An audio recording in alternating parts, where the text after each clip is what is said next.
Ate. Tay. Abeng. Ate. I'm sorry, ate.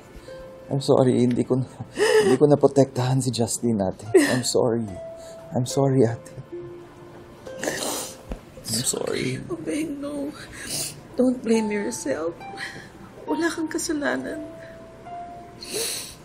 Kung meron man dapat sisihin yun, yung taong nakabangga sa inyo. Pangako, ate. Hahanapin ko yung gumawa nito. Huwag mo naman nang isipin yun. Ang importante, magpagaling ka muna. Magpahinga. I'm really sorry. I'm really sorry. Ang sakit ng palatalagaan mo.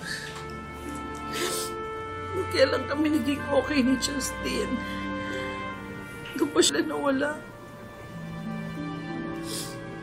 Di ba? Dapat tayong mga magulang. Tayong inililibing ng mga anak natin. Not the other way around. Ang sakit lang yung tanggapin na nawalan ako ng anak. Ang sakit. Ang sakit, Obeng. Ang sakit.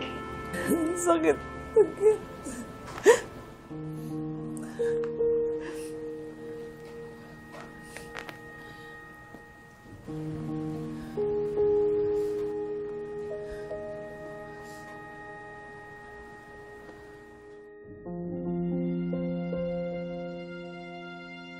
Zoe.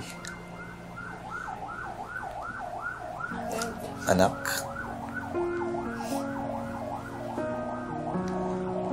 Always remember, mahal na mahal kita. At hindi magbabago yun. Because you'll always be my daughter.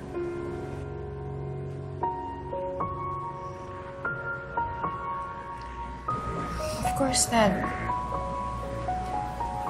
I'll always be your daughter.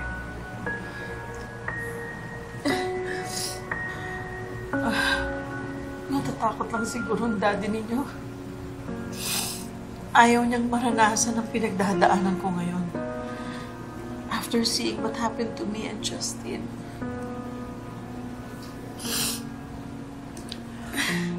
Mahirap mawala ng anak.